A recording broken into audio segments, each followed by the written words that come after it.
Matthew chapter 25, verse 14 and following, about the parable of the talents.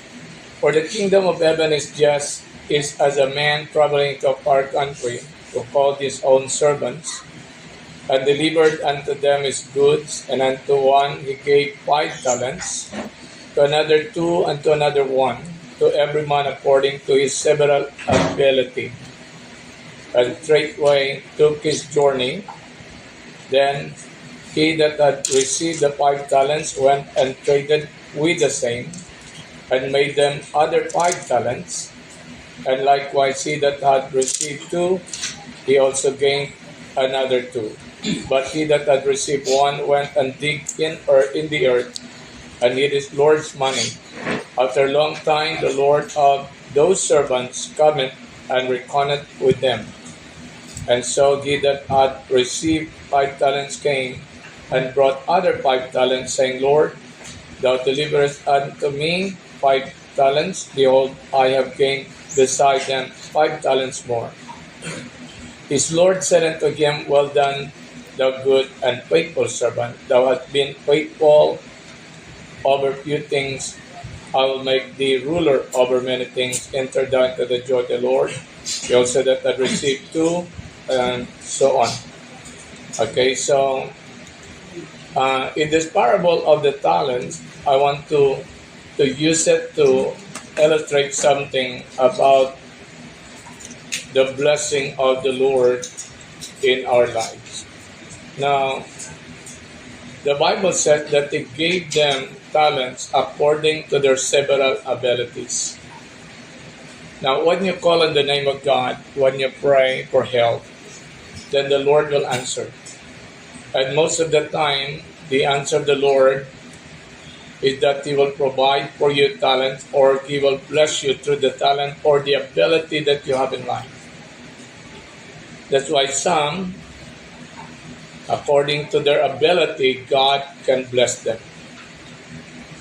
So, when the Lord blesses you, especially when you call in the name of God, if you go through some hardship in life, then the Lord will answer you, and He will use people or resources in which that you could start something in life. Especially when we are living in a poor country, and sometimes privilege is not that so much. But we know that when you call in the name of God, God will hear your voice, and God will answer your prayer. And how does God provide? So God provides you by giving you something that you can start with. For some business, for some job, according to your own ability. So God can use anything just for you to have resources, and God can bless you somewhere that you could have a brand new start. Well, for some, they can only receive something little, not big. And for some, God can use what they have in order that God can produce something bigger in their lives. But no matter what God has given you, the outcome of everything and the future of everything that God has entrusted you will be dependent on how you trade and on your faithfulness. So, what should be then? Now, if you can be faithful on the little things, then God will entrust you with much. So, but in that beginning that the Lord will provide, God will see what you will do. Okay, butang tabi,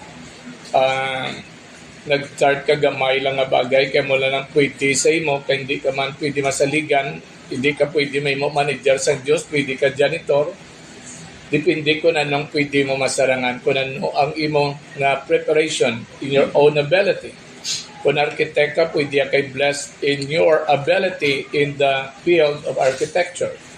Kung magsulod ka sa business, if that's what you want, where you want to start, then out of that business, small or big, then you could start and now God can bless your life.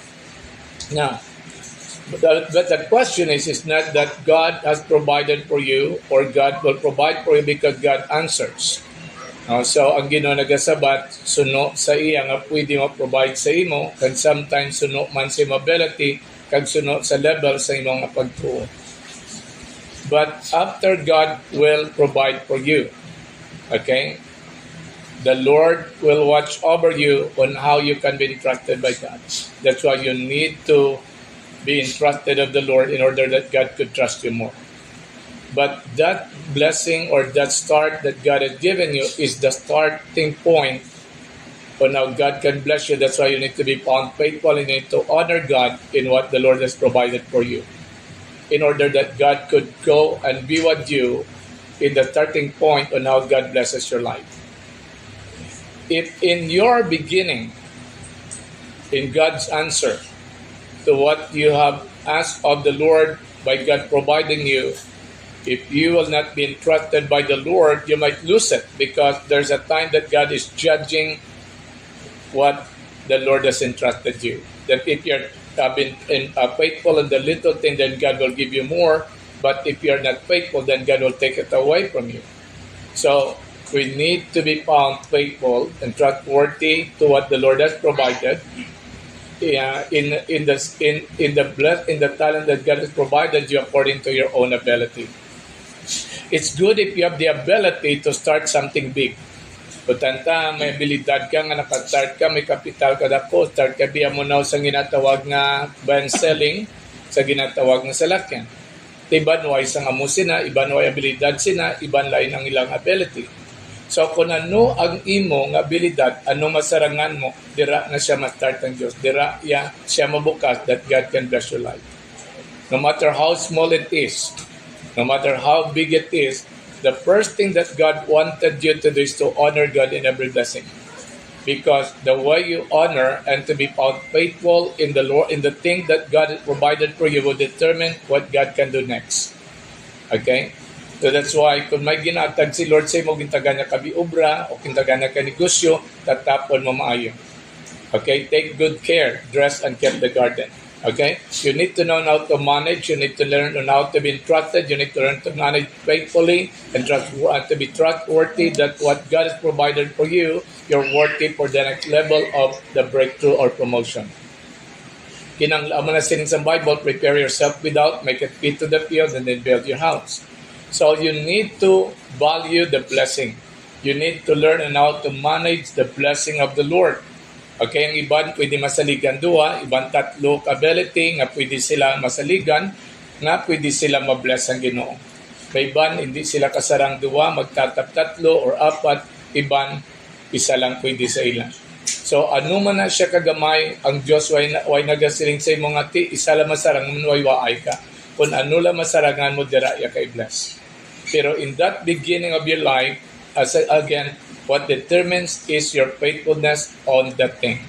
That's why kung ano man kagamay yung start mo, pila man ang income nga nabaton mo, o sweldo nga naangkon mo, o ganansya sa negosyo mo, ang pinaka-importante that you make God as your partner. How could it be when you honor God in everything that He blesses you? Now, that's why even in the Old Testament, God was teaching His people on how to honor Him, that God could bless them. Okay? As a divine connection, that God could honor them and that God could fulfill His promise. You need to honor God in everything, because giving to the Lord back what is due to Him according to the principle that He taught was good. Like when He taught them about health, it was good. Okay? Whether it is in the New Covenant or in the New Old Covenant, everything that He taught in the principle of health is good for us. The same thing in the principle of divine prosperity. What He taught in the Old Testament in blessing His own people and now for them to become prosperous is good.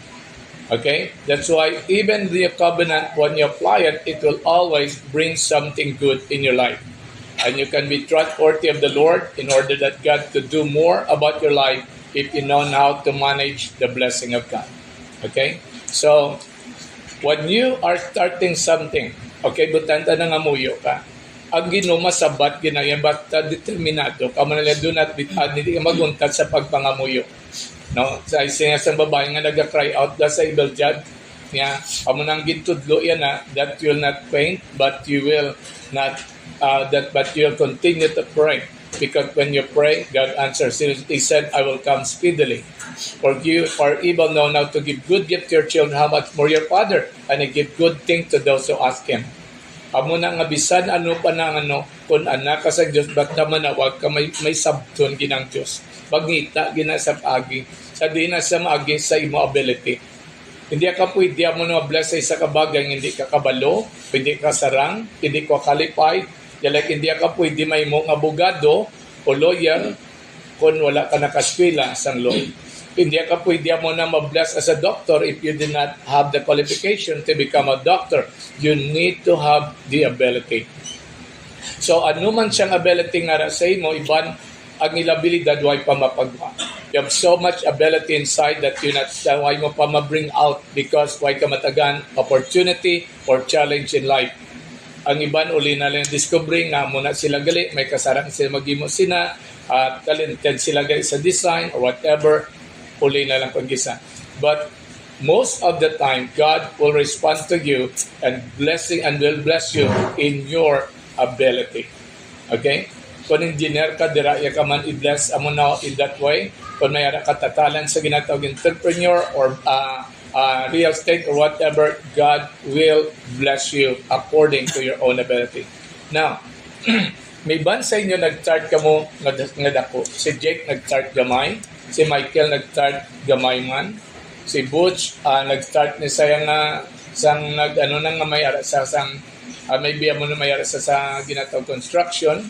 Iban sa inyo sa obra, iban sa inyo sa kung anong ara sa inyo may start. Sa mo niya sa pagka-pastor or whatever. But everyone has a start in God somewhere. Okay, si Diyos ang una pa rin yun, nag-start mo na sa teacher, tapos nag-add siya mo na sa ginatawag sumay-sumay, eventually gidugangan, pagid sa Ginoo sangkara mo na nga bayansel, kay masaligan siya. So, ano man na siya kagamay, ano man kadako, ang ginumpisahan, kaginatag sang Diyos sa imo, kagin sabat niya pangamuyo, by that start, God can make you great. That's why do not despise a humble beginning. Okay? When you start small, do not despise and do not be jealous about some success, but rejoice with them. Because if you rejoice with their success, you'll be the next.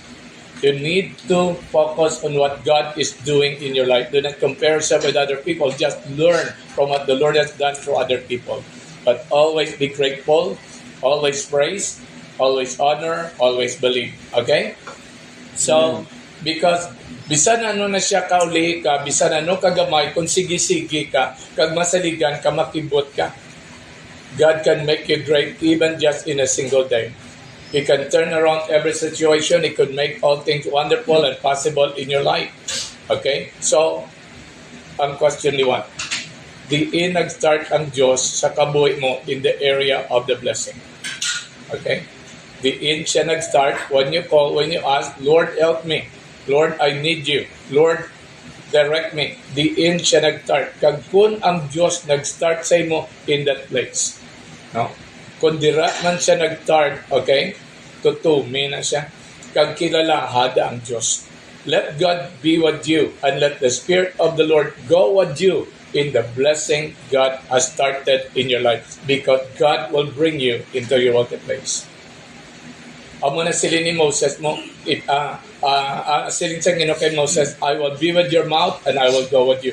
The most important thing is that you know it is with God and God is with you all the way in your journey under the blessing of God. Okay? Kinanglan updan mo ang Diyos kagupdan niya ka. Now, in the area of the blessing of the Lord, in the principle of God, paano ang Diyos nagaupod sa aton? By honoring Him. Okay? By honoring the Lord of what is due to Him. Because those that would honor Him, I will honor. Kag kung ginaupdan mo siya, because it's a covenant connection. It's a covenant term. God always works through a covenant relationship. Okay, a father to a son. Okay, God to His own subject, His creation. Okay, sa iya mga tao sa Israel bilang Diyos nila. So, it is a covenant between God and His people. The same thing with us. We are in the new covenant. So, I have learned in the principle of the Lord that if you honor God in everything that the Lord has provided for you, the Lord will honor you back and you cannot outgive God. Now, there was a warning in the Bible about the rich people in this world. There's a warning. Okay? There's a warning to those who get rich in this world. Okay?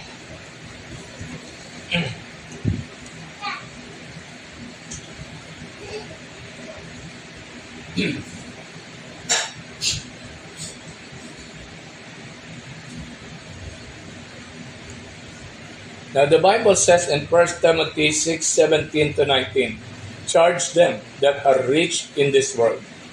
May mga tao na nagmanggaranon sa kalibutan, and that's true.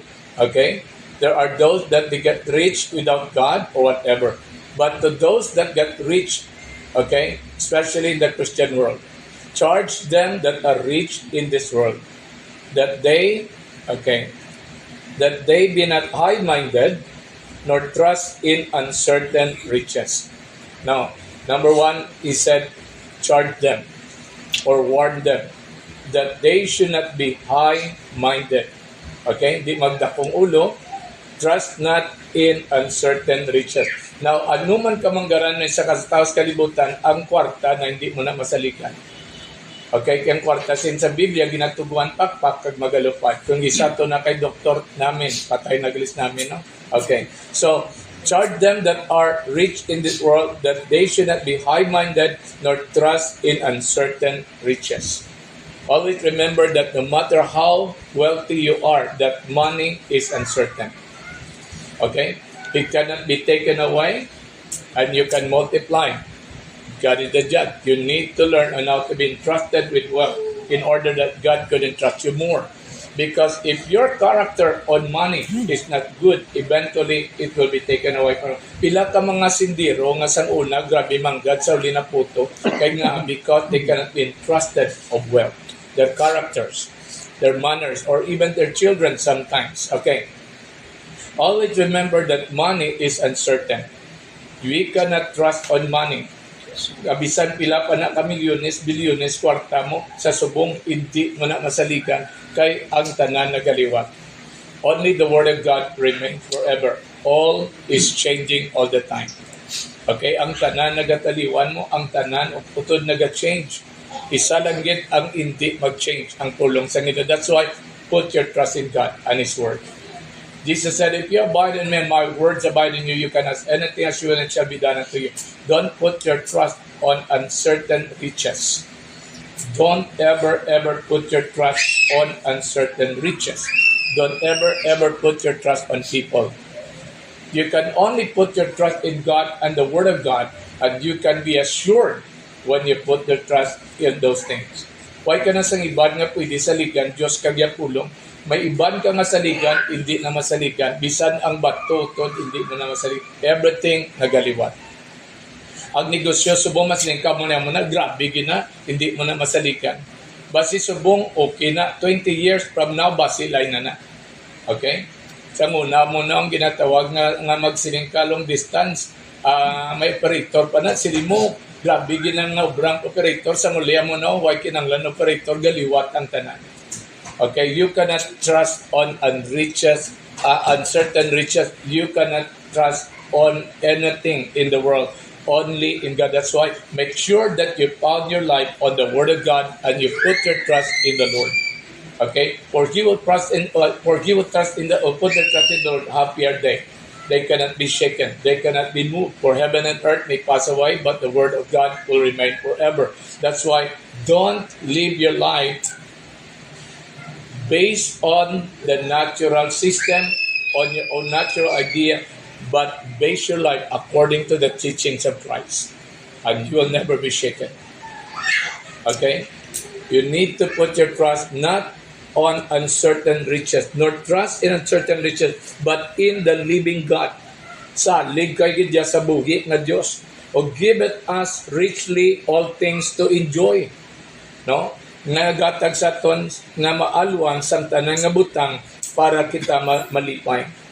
That they do good, that they be rich in good works, ready to distribute, willing to communicate, laying up in store for themselves a good foundation against the time to come. Okay? So the warning of Paul to Timothy, to those who are rich in the world, not to put their trust on uncertain riches, not to be high-minded because of what they have, but in the living God. Sa buki, kita nga Diyos masalig. Pasalamat ko sa Ginoo early in my Christian life, gintunaan niya kuway kasaligan, iban nga tao Diyos lang. Kaya ngang tao galiwa. Ang Diyos wala galiwa. Okay? Hindi ka makasalig sa tao, kaya pwede nga ang tao ma-promise, pero ma-break niya ang iyong promises. So, trust in the living God who giveth us richly all things to enjoy. Gusto ka sang Ginoo tagaan sa madamo nga mabutang para ma-enjoy mong imong life. Hindi na sayang Diyos killjoy. He is the God of joy.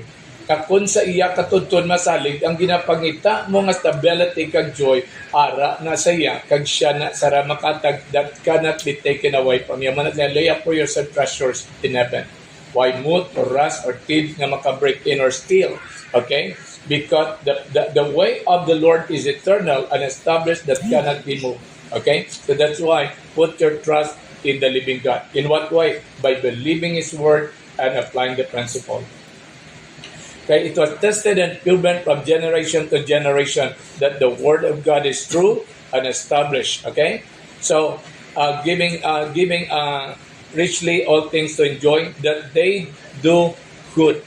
Now, kung nag-uswag ka na kung magimo ka maayo, that they be rich in good works.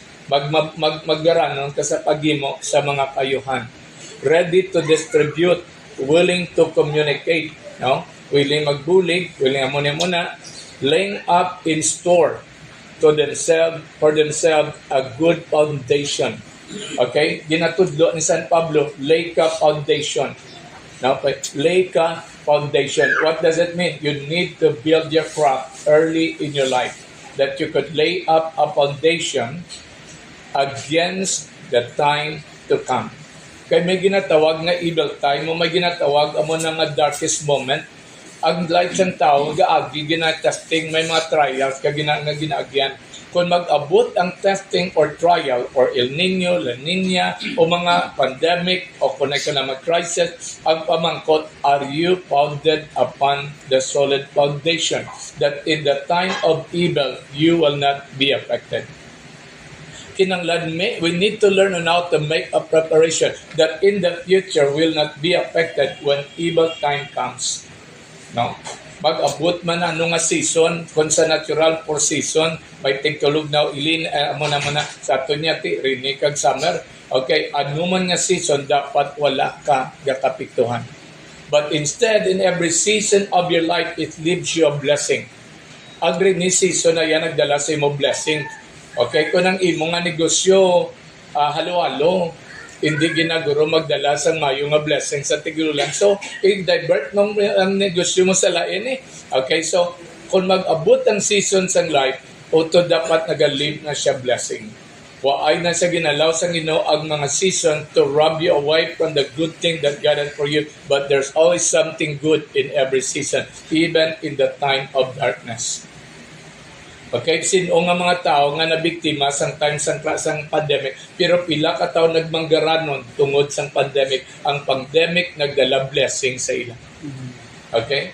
For some, nagdala evil, but to those who know on what to do, those crises brought something good for them. That's why kinanglan kabalo kita maglay foundation. Why? Because there is a time of evil. Kung may times ang evil like na siya learn from the ant, so tuon ka sa subay, sa tig-ilinit, kabalo sila magtipon, sa tig-ululan, kabalo sila mabuhi. They know on how to live in every time and season of life. So that's why even in my life, I builded up foundation. I builded up my crop and my crop and my crop because I believe the Word of God. Kag tungod sina, I am not affected by the seasons of life. Blessings are always running after me because I know the system of God and I do something about it. Okay, so ang Biblia gatudlo gidya sang isa ka life hindi ka ma-shake. Amo na hindi ka magsalig sa obra, hindi ka magsalig sa negosyo, kung may negosyo mo subong, o mayo ang obra mo subong, anami ang income mo, hindi idara pagibutang salig mo. Na kay pwede na magliwat sa isa lang kadlaw. pwede na sa mag-untat sa isa lang kadlaw. Pero kung sa Dios kagasalig, kagang iya pa maagi ang gina-apply mo, bisan na matabo, di ka mano. Because God is always prepared and God has always something in store for you not to be affected in times of trouble. Bisan sa time ni Elijah mo nang nagbalang sa pa, ano siling niya? May balo pa sa saripat. Okay? Pag siling ni Elijah mo na ako ng propeta na bilin, niya may 7,000 ako nga ginareserva. Ang Diyos siya preparado at all time. Ang pinaka-importante lang, ipundar mong kabuhi mo sa sistema sang Diyos. A good may assurance ka, confident in the future that no matter what will happen, you will never be shaken. You are not afraid because kabalo ka mo. Kabalo ka, may tinamnan ka, kabalo ka, utod, may prinsipyo ang Diyos na ginsunod mo, kay may pagtuo ka sa sinangapulong, kag kabalo ka ang Diyos nag-work by His word. That's why lay up a foundation against the evil day. Build your crop. Okay, because God wants to give you something so rich that you can enjoy. Gusto niya kaya buuan sa mga bagay, waya kagintuga para magpenitensya, para probahan niya kung bala manawag kagit sa iya. Utod ang kapigaduhon, ang kinawadon, obra ng kayawa, resulta sa sumpa, but that is not the blessing of God. That is not the will of God. So that's why, know on what to do. Okay, if you are in need subong kung may financial crisis ka, struggle, utod, panawag ka sa Ginoo niya, call unto me. I will answer. Okay? Palapit ka siya, sabton niya ka, buligan niya ka. Pero kung diin man na siya magatag umpisa sa kabuhi mo, hindi magreklamo, out from that little thing or whatever that God has begun your life, be faithful, be trustworthy, pati ka nga. Manage well what the Lord has given because everything that you cannot manage will be taken away from you. They could not manage the garden, it was taken away from them. If you don't know how to manage something, God will take it away from you. If you know how to manage money, okay, kung kabalo ka masaligan sa kwarta, the Lord will bless you more of money. Okay? But like sa akon, basta kwarta una sa tanan Diyos. Tithes, seed, okay? I build up my crop. Then, kung may balayran, ang mga balayran, una dapat ang mga butang nga dapat priority. Kaya ang tanan na dayon, masunod na na. Everybody says amen. Amen. Okay, before I close in this word that I shared to you, kay may harap tapanyapon and everything, kay atong Christmas party subong, now, what God answers prayer, and when He answers differently. Hindi klariyas ang Diyos mag-provide. Suno sa imo ability. Kung anong abilidad may ara ka, ano nga pwede nga matag, dira ya ka na sudlon. Kung ang imo nga pagpati, mabaligya ice, okay, amula ng imo nga ginapaminsar nga bisan may umpisa lang kagamay nga tiyanggi-tiyanggi, kung amunang pagtuo mo, amuna ang yatag, kasi hindi ya kamatagaan supermarket, kung ang imo pagtuo kagabilidad, ara sa sari-sari store. Okay, hindi ya ka pwede matagan sang isa ka bagay nga hindi ka wala ability, ay kay kasar magimo sina. Amo na kung may ara ka preparation, ang mabutan, example, nag-eskwela, kabiya mo na architecture. So, pwede ka ma-bless as an architect. Dira iya kumpisahan. Engineer kabi, contractor, dira iya kumpisahan sa kundiin ka makasaran. Pero tandaan nyo liwat, kung ginumpisahan ka sang Ginoo sa sina, gusto ya ka done all the way, nga dalon niya ka into greatness. But it depends on you, on how you're faithful on the little thing that God has provided for you. That's why hindi ka magsalig sa kunanong subong. Saligi ang Diyos sa niya pamaagi, agud nga mapreparar mo, kagalingon mo, nga kung mag-abot ang evil day, you are not shaken, but you can stand and becoming fruitful. Magamuad ka pagit, mag-bless pagit ang Ginoo, mag-uswag ka pagit. Why? Because our God is the God of abundance and fruitfulness, the God of reward to those who are faithful in Him. Ang pagbalik yan, gin-account na sila tanan. Kag ang naganan siya 5, gitagan niya pagit saglabi, kanya ang masaligan sa jutay, pagasaligan ako. Okay? Amen? So, butanta sila yung panday sa, okay, masunsa, damon sa abilidad, dira pampisan sa Diyos. Hindi ka pwede mo na nga i-bless mo nang sa isa ka bagay, hindi ka kabalo. kung ano ang ara na abilidad, amo na ang umpisan sa Diyos sa imo, kay amo nang ara sa imo. Pero kung anong pag-ubra mo na pag-respond mo sina, ara sa imong liabi, kung padakuon ka sa Diyos o kung hindi. That's why you need to know what to do. Ano ang tanan nga dapat mo tunan parte sina para nga ma-excel ka, para mag-uswag ka todo, pwesto on. Learn from everything that you need to develop about yourself on how to excel, on how to be promoted, and to multiply or expand. Then the Lord will empower you to produce much fruit in life. Pero kung butan ka pabaya kabi, kag daway kagana, kag daway kagatuon, at yasta ka lang da. Kag pwede ang ara sa imo, sa liway pag-produce resulta nga mayo because ang Diyos na nagatag sa imo sina, ara sa imo ang liabi sa pagpatikang sina. Ikaw ang nagapatikang. Okay? Detekta mo na si Rona, lasubong sa si Bloody Gaubra, si Rona, ano sila, ang ilang direction ni Lord, mga balay, transient. Okay, so ginatutuman niya kag ina-bless na sa Sangino. The more you manage well, the Lord God will bless you. Pila kad daw damo pagit pwede, way kabalo basing building, pila kad daw patindugon mo, whatever. Kaya ka sa rental spaces, rental amo na nga business. So God has many ways on how to produce. Kung amo na yang imo, kag lain nga giban, dapat kaday sa suno sa abilidad kag direction ni Lord kag tutumi na lakad ga makibot ka madako na siya.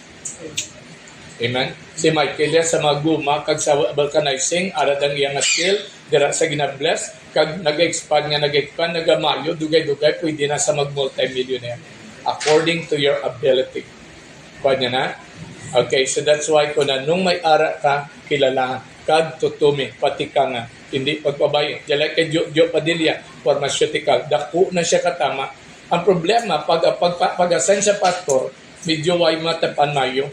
Kagang iya maginasaligan, nga abiya masaligan, amo pa itong nagdala problema sa nga dako. Amo to niya ko sa balik, kanay kay ay na ginatag sa Diyos ang ina nga business para mangin problema mo, para mangin blessing nga dako. So you need to manage and balikin na, plastara na mayo. Kaya nga, waay na sa ginatag sa Diyos para napugong sa imo obra sa Ginoo, gingatag na sa Diyos para magamit, para maubra mo ang bulaton sa Diyos kung tawgon ka sa Ginoo. It's about balance and management. Okay? So that's why, hindi pagbabayi ang ginhatag sa Diyos sa imo. Tatapa mayo. Kaya kung hindi mo na pagtatapon, madula pa na sa imo. Okay? So si boss sa construction na matamat sa ni Lord sa mga building na matamat balakad daw sa sigya na kag tutuman niya dugay-dugay abriyan sa nginang bangko pagit kag I could see a vision that will prosper greatly nga mauswag na sa tudo kung sigiyon niya lang mamati sa Ginoo kag kun anong gina-correct ni Lord i-correct kaya lang na mamanggaranon sa tudo-tudo. Damo sa inyo, mamanggaranon, diro depindi na sa pag-respond yun. Okay? Tanda natin liwat, trust in the living God. Don't trust on uncertain riches. Kay ban mo sa Kristiyano na born again, pag ano nila nakatondyo tay, naguswag, lipat sila din sa Diyos. Okay? Nugon. Nag-start na Ginoo, wala nila mapadayon. Utod hindi. Kung anong ginumpisa ni Lord, padayon na, tuning di magpalayo. Malapit pagit kay ang Diyos, kadamo, basang ginaaman para sa atin. Amen. Okay? Hallelujah. So, praise the Lord. Hallelujah. So, thank you, Jesus. Hallelujah. Okay, so, what's next? Yes, Joe? Come on. Masinta? Okay, may seed pa? O, sige. Okay. Kung gusto mag-seed, okay, butang na na. Merry Christmas, everyone. Okay. Kaya ma-program na ta dahil kaya makaon ta, tapos man, parang kung anong mga sinadya ron, may ginpreparan nila guro nga. Okay. Hallelujah. God is so good. By the way, thank you for coming. Ani, thank you for coming for the invitation. Agam, Giselle, thank you for coming. Okay. Kag sa mga dira, Janine, okay lang. Okay lang. May, ada May. Okay. Welcome. Tanan nga rin diri, si Dara, si Janine, si Sandy, si Marian, Sino kada? Si Ann. Ann, thank you for coming. Hallelujah. Kada sa badok talikon, why kami ba niya, no? Amuning gathering. Si Gelia, hindi tayo pag-welcome. Okay, welcome na sa nadaan. Okay. So, everybody's welcome to the group. Okay? So, sige, mag-pray lang. Tista mag-come sana. Heavenly Father, I come to you, presenting every seed that they sow in my life today. Lord, let this seed come into your remembrance and enter into the future to multiply. You promise, Lord, reward and harvest to the seed. Lord, you promise that those that would lay up for themselves treasures in heaven, Heavenly Father, they could have a heavenly account for an earthly withdrawal, that whatsoever they lose on earth will be loose in heaven. That as they call on the blessing coming forth, as they obey your instruction, direction, and principle, they could have what you said they could have. So Heavenly Father, Lord, I pray, let the year to come be the great year for everyone. That as they establish their life on your word, believing, trusting in your promises and ways, let them see and take your goodness in a greater way. And to those who need help and direction, Lord, let the Holy Spirit lead and direct and empower, for we believe that there is hope for everyone. There's a breakthrough to all. There's an answer to every need. There is always a solution to every problem. Father, I pray, Lord, let the heaven release the blessing of health and empowerment. Let the anointing of the Lord bring your people into their wealthy place and even more. Father, as you have blessed them according to their own ability, Father God, let them have more as they learn on how to be entrusted and be faithful in believing and obeying your principles. For you said in your word, if you obey him and serve him, you'll spend your days in prosperity and your years in pleasure. That evil has no power over them, but all the goodness of God will follow us all the days of our life, and we will dwell in the house of the Lord forever. In Jesus' name, amen. Amen. Hallelujah. Okay, thank you so much. Joe, take charge. Okay, Thank you, Pastor. thank you, sir. So, plakatan ba si Lord? Welcome to our Christmas Party 2024. And thank you, Pastor Neil, for the powerful word. Sa aton tanan nga kapamati, na-bless man ka mo. Amen. It was a powerful word indeed. So, almost 10 days more to go before this year ends. And we are here now as one MRT with your partners, with our partners. Oh, boy.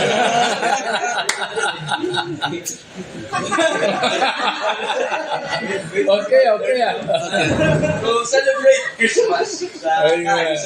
MRT family. Yes, Pastor. So, just to check our memory, last year we also celebrated our Christmas party. Question for 200 pesos. Kaya ni. Last year na Christmas party.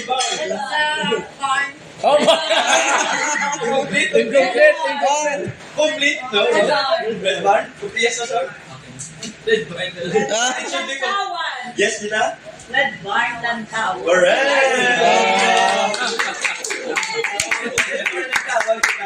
Christmas party. But tonight, we are so grateful, to Pastor Romeo Pitapita for gracing us with this beautiful home that they can Beautiful.